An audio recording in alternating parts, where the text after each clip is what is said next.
And we've already experienced just record heat this year, and it's only going to get a little bit hotter. Extreme heat is the silent killer, and inland communities will be impacted more than others. But Miami-Dade County is stepping up to protect our most vulnerable. The critical mission to plant more trees is tonight's Don't Trash Our Treasure. The number of extremely hot days is projected to continue increasing, and so are the serious public health hazards from extreme heat. They packed the pews at St. James Catholic Church in Northwest Miami-Dade. But this was no prayer service. Florida leads the nation in heat-related illness. This was an urgent call to action. Make Miami! Residents of all faiths, races, and income, members of PACT, people acting for community together, demanding county leaders move swiftly to protect Miami-Dade's most vulnerable neighborhoods from the impending killer heat fueled by our ever-warming planet. The heat index is just ridiculous. It's a real issue. And it's about to get even hotter. Scientists predict Miami-Dade will experience heat indices of 103 degrees 34 days a year by 2033. We're going to see that accelerating, particularly if we keep emitting more heat-trapping gases into the atmosphere. And it's our historically red-lined neighborhoods with the highest poverty rates that are also the hottest. They're urban heat islands because they have lower tree canopy. Miami-Dade Mayor Daniela Levine Cava is on a mission to change that, growing the county's tree canopy 30% by 2030, a top priority in her climate action strategy. It's a very important part of the overall picture of how we move forward to reduce heat and build for a more resilient future. Trees are nature's first line of defense against climate change. Carbon sinks that suck up heat-trapping gases from the atmosphere help prevent flooding and will keep us cooler on those scorching hot days ahead. It's nature's air conditioner, absolutely. But look at the tree cover right now for the inner cities. PACT has identified 15 neighborhoods with canopies below 20%.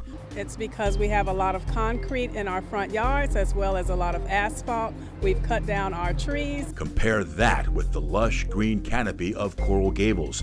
It's not about aesthetics, it's about social justice. Where all the millionaires live, the tree canopy is so wide all over the road. Lower income neighborhoods don't have the tree canopies that the higher income neighborhoods have. And for residents on a fixed income, a healthy tree canopy can be a lifeline in reducing booming air conditioning costs. Willie Mae Guyton has seen her bills double in recent years. Is that a struggle for you? Yes, because I'm on Social Security. I'm disabled. Expanding Miami-Dade's tree cover has been an ongoing effort for over 10 years. On this night, the mayor committed to develop a project budget to finally making it a reality. 30% tree canopy across the county by 2030. Yes. Let justice roll! We're really thrilled that they've organized and mobilized around this tree issue because we're going to need them. Budgets have to pass. Communities have to accept trees, they have to care for trees. Through funding partners this past year, the county's park department planted 8,000 new trees.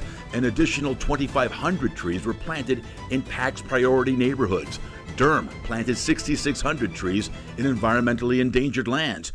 And now, Miami-Dade Public Schools is on board, critical since the district is one of the county's biggest landowners of wide open spaces. We have to be united as one collective effort that we're coming together for this very, very important mission. And for heat-weary residents, those new trees can't be planted soon enough. I would love for the heat index to go down, and I think it would definitely increase a quality of life for everyone. Indeed. Mayor Levine Cava also committed to giving 6 months progress reports on the county's tree planting advancements. But as the mayor says, this only works with community involvement. Budgets must be passed to pay for all this. And the county can only plant trees on public land. That's why property owners and homeowners must also step up and plant trees in their backyards, their gardens, their front lawns in order to achieve that 30% tree canopy. The county is making things easier through its Adopt a Tree program, giving away free trees to residents who want them. Local 10 is also committing to helping to plant more trees. We just launched our Green Street campaign last week. We have all that information on our website, local10.com. Just scan that QR code there. It'll take you straight to the Don't Trash Our Treasure section on local10.com. This is so important. And no excuse not to do it. No excuse not to do it. And it's so important also to plant native trees because they require less maintenance. Right. And they're also used to our weather patterns here. We don't have to fertilize them. We don't have to water them. They're so it's a resilient to all win-win-win. the wind and we the need rain. more trees. Okay. Go plant more trees.